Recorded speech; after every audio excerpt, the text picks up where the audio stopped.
నమస్కారం, B news కి స్వాగతం. నేను మీ మహంతి. ముందుగినటి ముఖ్యాంశాలు.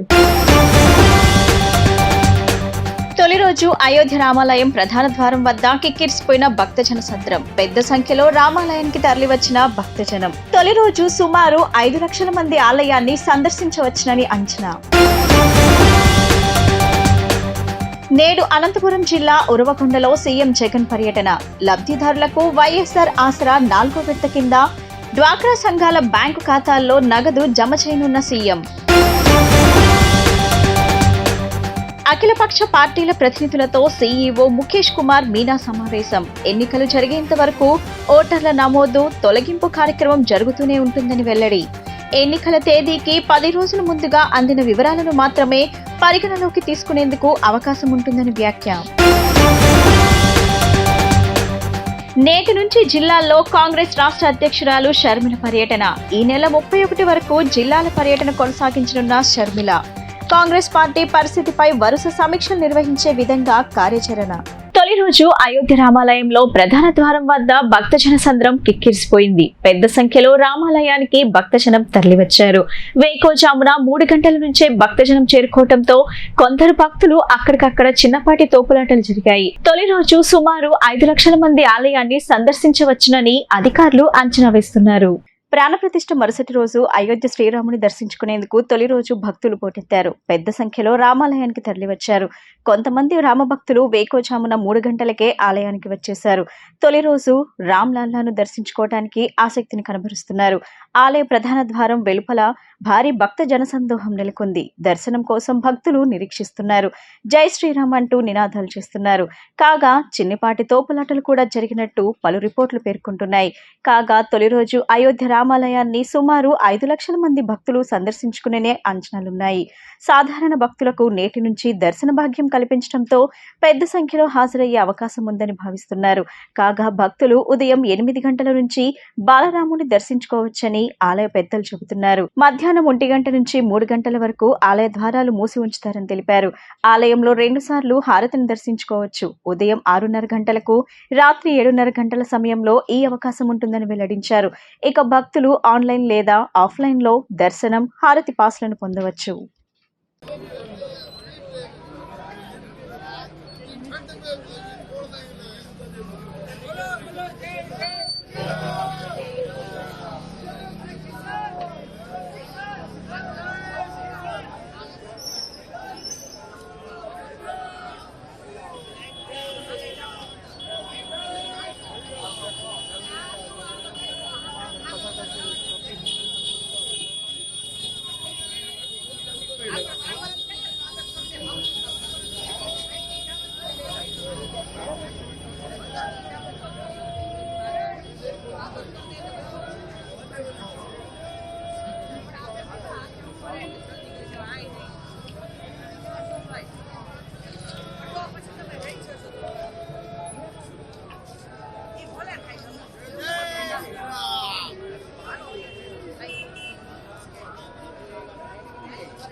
अरे यार क्या वो पूरा सही से पहुंचा थी ऊपर से बस अंदर ले जाता है।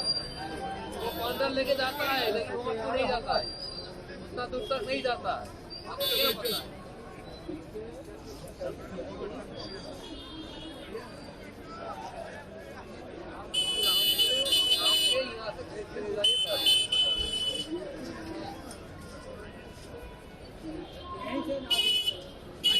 आने का जाने का रास्ता यही है, इसी में फिर हम लोग निकलेंगे।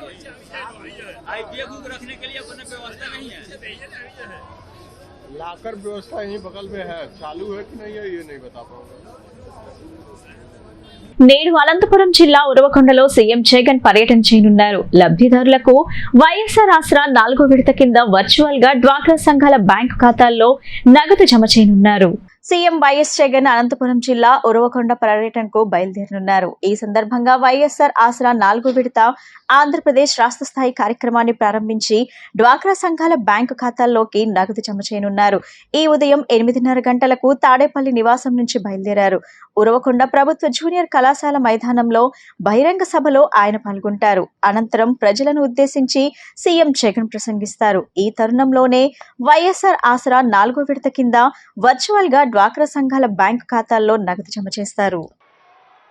ఈ 56 నెలల కాలంలోనే ఒక్క వైఎస్ఆర్ చేయూత అన్న ఒకే ఒక పథకం ద్వారా 45 సంవత్సరాల నుంచి 60 సంవత్సరాల మధ్యలో ఆ వయసులో ఉన్న నా అక్క చెల్లెమ్మలకు మంచి జరిగిస్తూ గతంలో ఎప్పుడూ చూడని విధంగా ఏకంగా 31,23,000 మంది నా అక్క చెల్లెమ్మలకు నా ఎస్సీలు, నా ఎస్టీలు, నా బీసీలు, నా మైనారిటీలు అని అంటూ నా అక్క చెల్లెమ్మలు బాగుండాలి, వాళ్ళ ముఖాన చిరునవ్వును చూడాలి అని వాళ్లకు తోడుగా నిలబడుతూ ఒక్క వైఎస్ఆర్ చేయూత అన్న ఈ ఒక్క పథకం ద్వారా ఆ అక్క చెల్లెమ్మలకు ఇచ్చింది మరో 14,129 కోట్ల రూపాయలు ఇవ్వడం జరిగింది.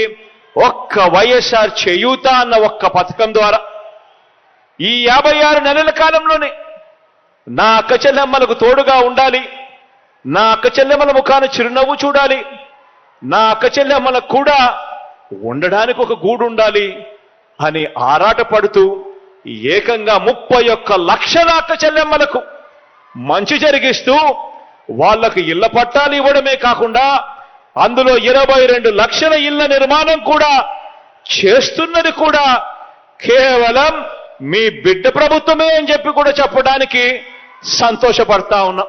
అఖిలపక్ష పార్టీల ప్రతినిధులతో సీఈఓ ముఖేష్ కుమార్ మీనా సమావేశం నిర్వహించడం జరిగింది. ఎన్నికలు జరిగేంత వరకు ఓటర్ల నమోదు, తొలగింపు కార్యక్రమం జరుగుతూనే ఉంటుందని, అయితే ఎన్నికల తేదీకి 10 రోజుల ముందుగా అందిన వివరాలను మాత్రమే పరిగణలోకి తీసుకునేందుకు అవకాశం ఉంటుందన్నారు. ఓటర్ల జాబితా సవరణపై ప్రతి వారం జిల్లా ఎన్నికల అధికారి మరియు ఈఆర్ఓల స్థాయిలో సమీక్షలు జరుగుతుంటాయని సూచించారు. ఓటర్ల తుది జాబితా నేడు ప్రకటించిన నేపథ్యంలో గుర్తింపు పొందిన అన్ని రాజకీయ పార్టీల ప్రతినిధులతో రాష్ట్ర ఎన్నికల ప్రధాన అధికారి ముఖేష్ కుమార్ మీనా సోమవారం రాష్ట్ర సచివాలయంలో సమావేశమయ్యారు. ఎన్నికలు జరిగేంత వరకు ఓటర్ల నమోదు, తొలగింపు కార్యక్రమం జరుగుతూనే ఉంటుందని, అయితే ఎన్నికల తేదీకి 10 రోజుల ముందుగా అందిన వివరాలను మాత్రమే పరిగణలోకి తీసుకునేందుకు అవకాశం ఉంటుందన్నారు. ఓటర్ల జాబితా సవరణపై ప్రతి వారం జిల్లా ఎన్నికల అధికారి మరియు ఈఆర్ఓల స్థాయిలో సమీక్షలు జరుగుతుంటాయని, ఓటర్ల జాబితాలో ఏమైనా సందేహాలు, మార్పులు, చేర్పులు చేయాల్సి ఉంటే వెంటనే సంబంధిత అధికారుల దృష్టికి తీసుకువెళ్లాలని అన్ని పార్టీల ప్రతినిధులకు ఆయన సూచించారు. అదేవిధంగా ఓటర్లు నమోదు, తొలగింపుకు నిర్ణీత ఫార్ముల్లో దరఖాస్తు చేసుకున్నట్లయితే అధికారులు వాటిని పరిశీలించి తగు చర్యలు తీసుకోవడం జరుగుతుందన్నారు. ఓటర్ల తుది జాబితాపై ఎటువంటి అభ్యంతరాలు ఉన్నా వాటిని పరిష్కరించేందుకు తమ కార్యాలయంలో మంగళవారం నుండి ఒక ప్రత్యేక సెల్ పనిచేస్తుందని ఆయన తెలిపారు. అయితే రాజకీయ పార్టీల ప్రతినిధులకు ఓటర్ల జాబితాలపై ఎటువంటి అభ్యంతరాలు ఉన్నా వెంటనే ఆన్లైన్లో అభ్యంతరాలను నమోదు చేసుకున్న తదుపరి సంబంధిత అభ్యంతరాలను పరిష్కరించడం జరుగుతుందని ఆయన తెలిపారు.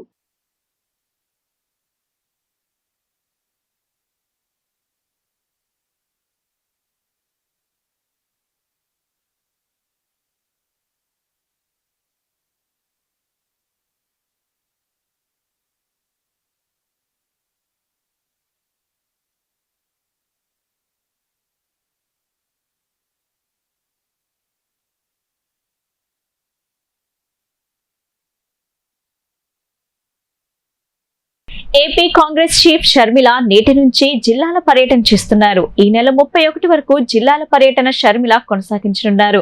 నేడు శ్రీకాకుళం, పార్వతీపురం, విజయనగరం జిల్లాల్లో పర్యటన చేయనున్నారు. కాంగ్రెస్ పార్టీ పరిస్థితిపై వరుస సమీక్షలు నిర్వహించే విధంగా కార్యాచరణ రూపొందిస్తున్నారు. ఆంధ్రప్రదేశ్ కాంగ్రెస్ నూతన అధ్యక్షురాలుగా నియమితురాలైన వైఎస్ షర్మిల కార్యక్షేత్రంలోకి దిగారు. నేటి నుంచి ఈ నెల 31 వరకు 9 రోజుల పాటు రాష్ట్రంలో పర్యటించనున్నారు. ఈ రోజు ఉదయం 8 నుంచి 11 గంటల వరకు శ్రీకాకుళం జిల్లాలో పర్యటిస్తారు. పార్టీ పరిస్థితిపై ఇచ్చాపురంలో నేతలతో సమీక్షిస్తారు. ఆ తర్వాత పార్వతీపురం చేరుకొని మధ్యాహ్నం 2:30 నుంచి 3:30 గంటల వరకు మన్యం జిల్లాకు సంబంధించి సమీక్షిస్తారు. అనంతరం విజయనగరం చేరుకొని సాయంత్రం 6 నుంచి 7 గంటల వరకు జిల్లాపై సమీక్ష నిర్వహిస్తారు. రేపు విశాఖపట్నం, అల్లూరి సీతారామరాజు, అనకాపల్లి జిల్లాలు, ఎల్లుండి 25న కాకినాడ, అంబేద్కర్ కోనసీమ, పశ్చిమ గోదావరి జిల్లాలు, 26న తూర్పు గోదావరి, ఏలూరు, ఎన్టీఆర్ జిల్లాలో పర్యటించి పార్టీ పరిస్థితిపై సమీక్ష నిర్వహిస్తారు. 27న గుంటూరు, పల్నాడు, 28న బాపట్ల, ప్రకాశం, నెల్లూరు, 29న తిరుపతి, చిత్తూరు, అన్నమయ్య, 30న శ్రీ సత్యసాయి, అనంతపురం, కర్నూలు, 31న నంద్యాల, వైఎస్ఆర్ జిల్లాలో పర్యటించి పార్టీ పరిస్థితిపై సమీక్ష నిర్వహిస్తారు. కృష్ణమ్మ ఒడిలో వినూత్నంగా యువ నాయకుడు నారా లోకేష్ కి 41వ జన్మదిన వేడుకలు టీడీపీ నేత పులి చిన్న వినూత్న రీతిలో నిర్వహించారు. లోకేష్ రూపంలో 100 అడుగుల భారీ కటౌట్ ను విజయవాడ నడిబొడ్డున కృష్ణా నదిలో ఏర్పాటు చేసి లోకేష్ కు జన్మదిన శుభాకాంక్షలు తెలుపుతూ తన అభిమానాన్ని చాటారు. తెలుగుదేశం పార్టీ జాతీయ ప్రధాన కార్యదర్శి, యువ నాయకుడు, యువగలం రథసారథి నారా లోకేష్ 41వ జన్మదినం సందర్భంగా తాడికొండ నియోజకవర్గం టీడీపీ నేత పులి చిన్న ఆధ్వర్యంలో లోకేష్ రూపంలో 100 అడుగుల భారీ కటౌట్ ను విజయవాడ నడిబొడ్డున కృష్ణా నదిలో ఏర్పాటు చేశారు. ఆ దుర్గమ్మ వారి ఆశీస్సులు, ఆ అల్లా రక్ష మరియు యేసు ప్రభు వారి దీవెనలతో నారా లోకేష్ నిండు నూరేళ్లు ఆయురారోగ్యాలతో వర్ధిల్లాలని కని విని ఎరుగని రీతిలో వినూత్నంగా అభిమానం చాటుకున్నారు.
గన్నవరం చుట్టుపక్కల పరిసర ప్రాంత ప్రజలకు సుజుకి సేవలను మరింత చేరువ చేయాలన్న లక్ష్యంతో నూతనంగా పద్మజ సుజుకి షోరూంలు ఏర్పాటు చేయడం జరిగిందని వరుణ్ గ్రూప్ చైర్మన్ ప్రభుకిషోర్ తెలిపారు. వెహికల్ సేల్స్ తో పాటు సర్వీస్ సెంటర్ ను కూడా అందుబాటులోకి తీసుకొచ్చామని చెప్పారు. గన్నవరం బస్టాండ్ సమీపంలో పద్మజ సుజుకి నూతన షోరూం ప్రారంభోత్సవం కార్యక్రమం ఘనంగా నిర్వహించారు. ఈ కార్యక్రమానికి ముఖ్య అతిథులుగా Suzuki operation manager Watabe, AP sales marketing Devashish, Varun group chairman Prabhukishore, Padmaja Suzuki నిర్వాహకులతో కలిసి లాంఛనంగా ప్రారంభించారు.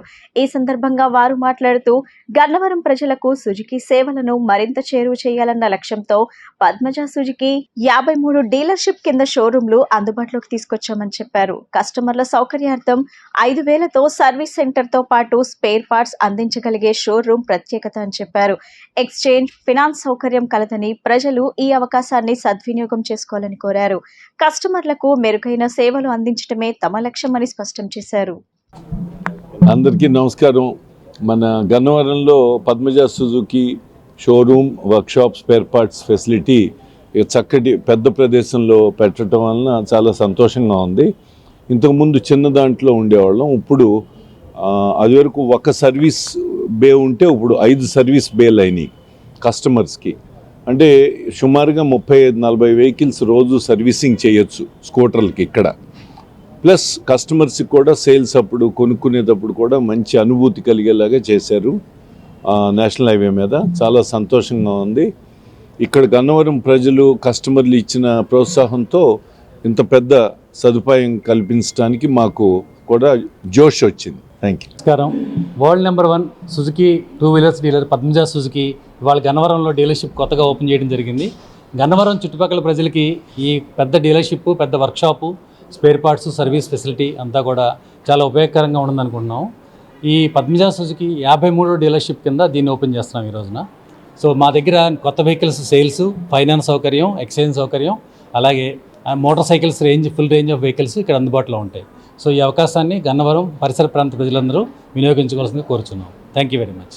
గత సంవత్సరం క్రితం ప్రారంభించిన బెనిఫిట్ మెడికల్ బజార్ లాభాపేక్ష లేకుండా అందరికీ అతి తక్కువ వ్యయంతో మందులు అందించడం అందరికీ తెలిసిందే. వార్షికోత్సవం సందర్భంగా మంగళవారం నాడు కొనుగోలు చేసిన అందరికీ 459 రూపాయల ప్రోటీన్ పౌడర్ అందరికీ ఉచితంగా పంపిణీ చేస్తున్నట్లు బెనిఫిట్ మెడికల్ బజార్ అధినేత తాత వెంకట సుబ్రహ్మణ్యం 1 టౌన్ సితారా సెంటర్ లో గల బెనిఫిట్ మెడికల్ బజార్ నందు విలేకరుల సమావేశంలో తెలిపారు. అన్ని రకాల మందులపై 25% నుండి 80% వరకు తగ్గింపు ధరల్లో నగర ప్రజలందరికీ మందులు ఇస్తున్నట్లు తెలిపారు. సితారా సెంటర్ లో కల తమ బెనిఫిట్ మెడికల్ బజార్ లో హోమ్ డెలివరీ మరియు కొరియర్ సౌకర్యం కలదని తెలిపారు. అలాగే అన్ని రకాల వ్యాధులకు డాక్టర్ కన్సల్టేషన్ 10 రూపాయలు మాత్రమే అని పేర్కొన్నారు. గత సంవత్సర కాలంగా ప్రజలకు అతి తక్కువ ధరలకే మందులను సేల్ చేస్తున్నాము. సో రేపటితోటి సంవత్సరం పూర్తి అవుతున్న శుభ సందర్భంగా ఈ తక్కువ ధరలతో పాటు కొనుగోలు చేసిన ప్రతి ఒక్కళ్ళకి 459 రూపాయలు విలువ గల ప్రోటీన్ స్మార్ట్ పౌడర్ ఉచితంగా ఇవ్వడం జరుగుతుందండి. సో ఇది ప్రజలకందరికీ చేరువయ్యి ప్రజలకు తెలియపరిస్తే ఎక్కువ మంది ఈ అవకాశాన్ని సద్వినియోగపరుచుకుంటారని కోరుకుంటున్నానండి. అలాగే హోమ్ డెలివరీ మరియు ఎవరైనా ఇంటి దగ్గర పెద్దవాళ్ళు రాలేని పక్షంలో ఉన్న వాళ్ళ గుడక కొరియర్ సర్వీస్ చేయడం జరుగుతుంది. అలాగే డాక్టర్ గారి ఫీజు కూడా 10 రూపాయలు మాత్రమే ఇక్కడ తీసుకోవడం జరుగుతుందండి. క్వాలిఫైడ్ డాక్టర్స్ ఉంటారు. ఉదయం 10 గంటల నుంచి రాత్రి 9 గంటల వరకు డాక్టర్స్ ఉంటారండి. సో ఈ అవకాశాన్ని ప్రతి ఒక్కరూ సద్వినియోగపరచుకుంటారని ఆశిస్తున్నాను. ముఖ్యమంత్రి వైఎస్ జగన్మోహన్ రెడ్డి తనపై ఉంచిన నమ్మకాన్ని నిలబెట్టుకుంటానని వైఎస్ఆర్సీపీ పశ్చిమ నియోజకవర్గ ఇన్ఛార్జ్ షేక్ ఆసిఫ్ తెలిపారు. ముఖ్యమంత్రి వైఎస్ జగన్మోహన్ రెడ్డి ప్రవేశపెట్టిన సంక్షేమ పథకాలు, అభివృద్ధి పార్టీని గెలిపిస్తుందన్నారు. వైసీపీ నేతలతో, కార్యకర్తలతో అందరి సమన్వయంతో ముందుకు వెళ్తామని వెల్లడించారు. పశ్చిమ నియోజకవర్గంలోని 34వ డివిజన్ కేదారేశ్వరపేటలో గడప గడపకు మన ప్రభుత్వం కార్యక్రమాన్ని ఆయన నిర్వహించారు. ఈ సందర్భంగా పశ్చిమ ఇన్ఛార్జ్ ఆసిఫ్ మాట్లాడుతూ గత 2 శాసనసభ ఎన్నికల్లో నియోజకవర్గంలో వైఎస్ఆర్సీపీ ఘన విజయం సాధించిందన్నారు. ఈసారి కూడా పార్టీ విజయఢంకా మోగించి హ్యాట్రిక్ విజయం సొంతం చేసుకుంటామని చెప్పారు. ముఖ్యమంత్రి వైఎస్ జగన్మోహన్ రెడ్డి ప్రవేశపెట్టిన సంక్షేమ పథకాలు, అభివృద్ధి పార్టీని గెలిపిస్తుందన్నారు. కార్పొరేటర్లు, వివిధ కార్పొరేషన్ల చైర్మన్లు, కార్యకర్తలను సమిష్టిగా కలుపుకొని పార్టీని మరింత బలోపేతం చేస్తామన్నారు. అనంతరం నగర మేయర్ రాయన భాగ్యలక్ష్మి మాట్లాడుతూ తమ ప్రభుత్వం వచ్చిన తరువాత నియోజకవర్గంలో కోట్ల రూపాయలతో అనేక అభివృద్ధి పనులను చేపట్టామన్నారు. అన్ని డివిజన్లో రోడ్లు, డ్రైనేజీలు, త్రాగునీటి సదుపాయం కల్పించామని తెలిపారు. వచ్చే ఎన్నికల్లో కూడా శాసనసభ స్థానాన్ని ఖచ్చితంగా గెలుస్తామన్నారు. రాష్ట్ర industrial development corporation chairman, party రాష్ట్ర మహిళా ఉపాధ్యక్షురాలు, డివిజన్ కార్పొరేటర్ బండి నాగేంద్ర పుణ్యశీలులు మాట్లాడుతూ అయోధ్యలో బాలరాముడు ప్రతిష్ఠ జరుపుకుంటున్న రోజునే ఈ కార్యక్రమంను చేపట్టడం సంతోషంగా ఉందని వారు వెల్లడించారు. అందరికీ నమస్కారం. ఈరోజు 34వ డివిజన్ పుణ్యశీల గారి ఆధ్వర్యంలో ఈ యొక్క గడప కార్యక్రమాన్ని ప్రారంభించడం జరిగింది. ఈ కార్యక్రమానికి వైఎస్ఆర్సీపీ పార్టీ నాయకులు, అభిమానులు, నగర మేయర్ రాయన భాగ్యలక్ష్మి గారు, అలాగే చైర్మన్లు అందరూ రావడం జరిగింది. తప్పకుండా వైఎస్ఆర్సీపీ పశ్చిమ నియోజకవర్గం నుంచి జెండా రెపరెపలు ఆడిస్తాం. జగనన్నకి 20,000 పై మెజార్టీ చూపించి ఈ యొక్క పశ్చిమ నియోజకవర్గ సీటుని ఆయన జగన్మోహన్ రెడ్డి గారికి గిఫ్ట్గా ఇస్తాం, గెలిపించి అని చెప్పేసి ఈ మీడియా ద్వారా తెలియపరుచుకుంటున్నాను. అలాగే ఏదైతే డివిజన్లో సమస్యలు ఉన్నాయో ఆ సమస్యల్ని పరిష్కరించే విధంగా మేము ముందుకెళ్తాం.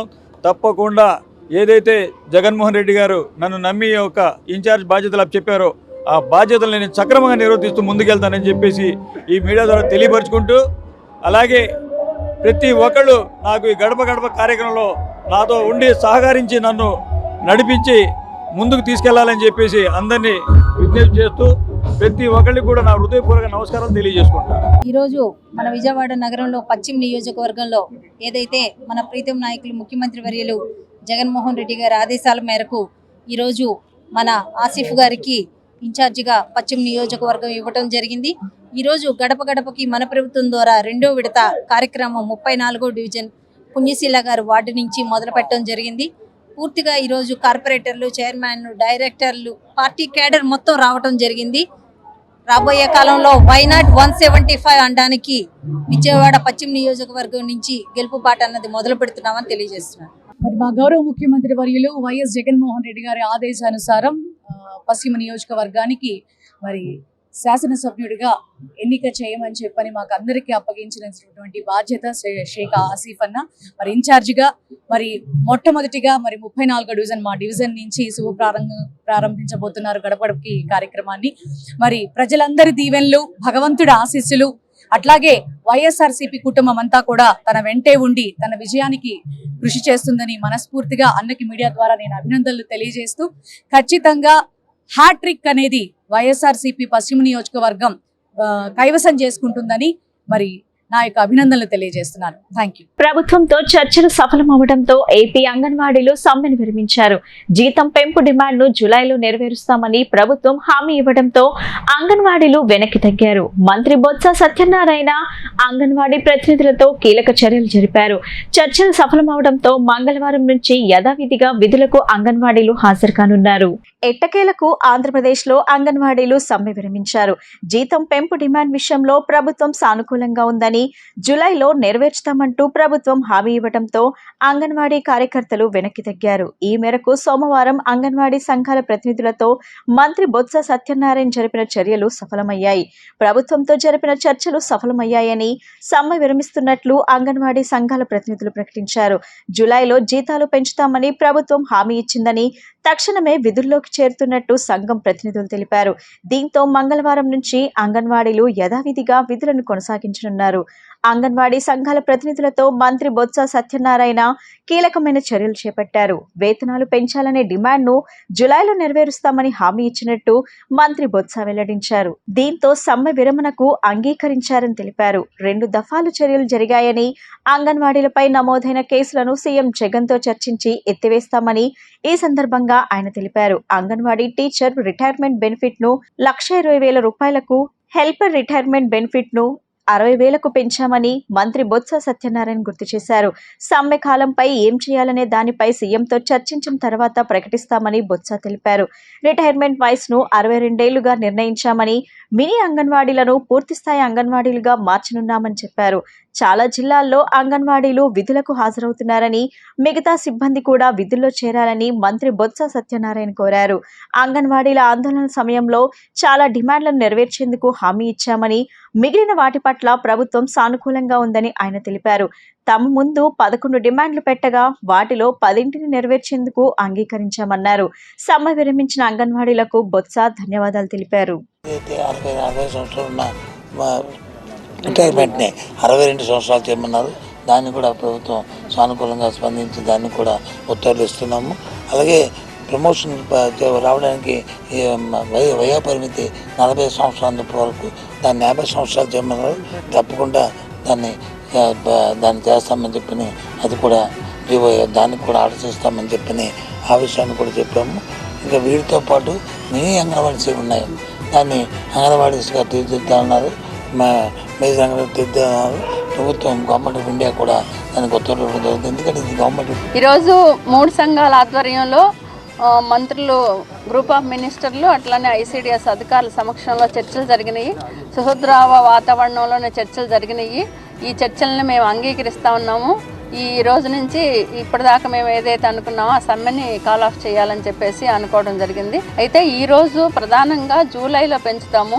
ఆ పెంచే కన్సిడర్ అమౌంట్ ఒకటి కాపీని ఇప్పుడు నిర్దిష్టంగా రాసి మాకు ఇస్తామని చెప్పారు. అది యూనియన్లతోటి హిందూ భక్తుల చిరకాల స్వప్నం అయోధ్యలో శ్రీరామచంద్రమూర్తి వారి విగ్రహ ప్రతిష్ఠ సాకారం అవుతున్న సందర్భంగా భారతదేశం అంతటా పండుగ చేసుకుంటున్నారు.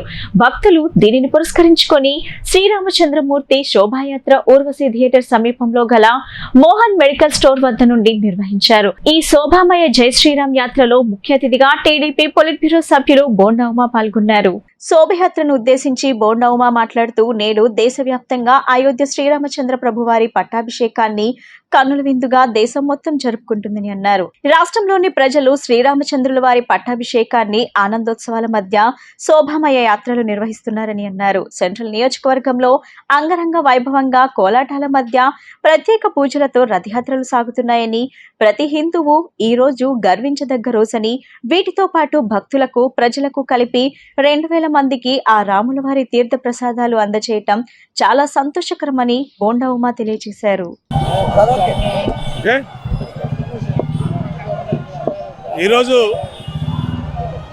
దేశవ్యాప్తంగా అయోధ్య శ్రీరామచంద్ర ప్రభు వారి పట్టాభిషేకాన్ని కనుల విందుగా దేశం మొత్తం జరుపుకుంటా ఉంది.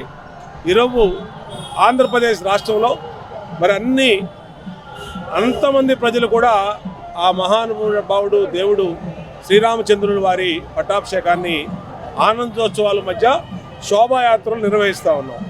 ఈరోజు సెంట్రల్ నియోజకవర్గంలో పెద్ద ఎత్తున మరి ఇక్కడ శోభాయాత్రని సోదరుడు పేర్ల రవి అలాగే విజయ్ ఇంకా మరి నాయకుల ఆధ్వర్యంలో నిర్వహించడం జరిగింది. 500 సంవత్సరాల నుంచి వేచి చూస్తున్నటువంటి రోజు ఈరోజు.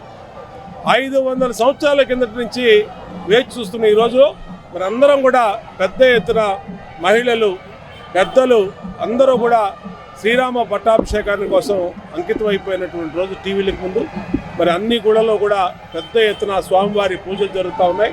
ఇది మా అదృష్టం, మనందరి అదృష్టం. ఈ తరం వారికి ఆ అదృష్టం దక్కింది.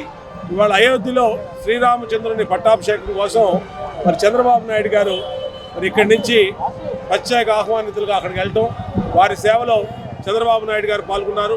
అలాగే పవన్ కళ్యాణ్ గారు జనసేన అధ్యక్షులు ఆయన పాల్గొన్నారు. అందరం కూడా గర్వించదగినటువంటి ఈరోజు పండుగ రోజుని మరి అందరికీ కూడా శుభాకాంక్షలు తెలియజేస్తూ దీంట్లో ఈ శోభాయాత్రలో పాల్గొన్న మా సోదరీమణులు అలాగే మా సోదరులు అందరికి కూడా హృదయపూర్వక అభినందనలు తెలియజేస్తాం. సెంట్రల్ నియోజకవర్గ సమస్యల పరిష్కారానికి జిల్లా కలెక్టర్ ఎస్ ఢిల్లీరావుతో కలిసి పశ్చిమ ఎమ్మెల్యే వెల్లంపల్లి శ్రీనివాసరావు సమావేశం నిర్వహించడం జరిగింది. సెంట్రల్ నియోజకవర్గానికి సంబంధించి పలు సమస్యలపై చర్చించామని, సమస్యలు పరిష్కార దిశగా అధికారులతో మాట్లాడుతున్నామని వివరించారు. సెంట్రల్ నియోజకవర్గ సమస్యల పరిష్కారానికి జిల్లా కలెక్టర్ ఎస్ ఢిల్లీరావుతో సెంట్రల్ వైఎస్ఆర్సీపీ సమన్వయకర్త వెల్లంపల్లి శ్రీనివాసరావు సోమవారం నాడు సమావేశమయ్యారు. ఈ సందర్భంగా పలు సమస్యలను కార్పొరేటర్లు కలెక్టర్ దృష్టికి తీసుకొచ్చారు. ఈ సందర్భంగా కలెక్టర్ మాట్లాడుతూ స్థానిక ప్రజాప్రతినిధులు తమ దృష్టికి తీసుకొచ్చిన వివిధ సమస్యలను క్షుణ్ణంగా పరిశీలించడం జరుగుతుందని, వాటిని త్వరితగతిన పరిష్కరించేందుకు కృషి చేస్తున్నట్లు తెలిపారు.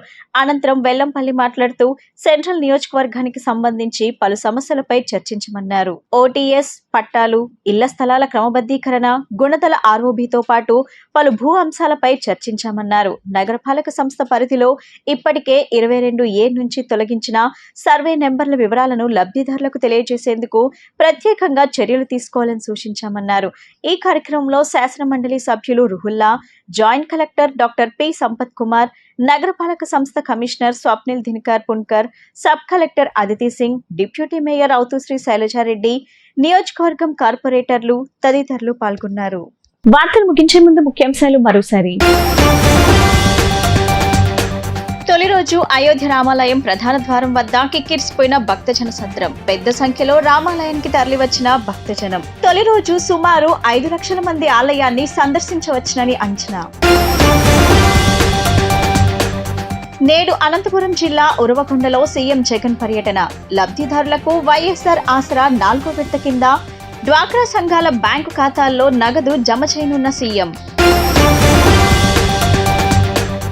అఖిలపక్ష పార్టీల ప్రతినిధులతో సీఈఓ ముఖేష్ కుమార్ మీనా సమావేశం. ఎన్నికలు జరిగేంత వరకు ఓటర్ల నమోదు, తొలగింపు కార్యక్రమం జరుగుతూనే ఉంటుందని వెల్లడి.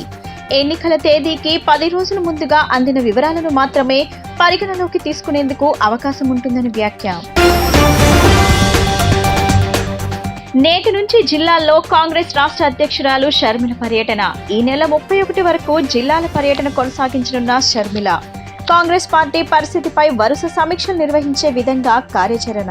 ఈ బులెటిన్ ఇంతటితో సమాప్తం. తిరిగి మరో బులెటిన్లో కలుద్దాం. నమస్కారం.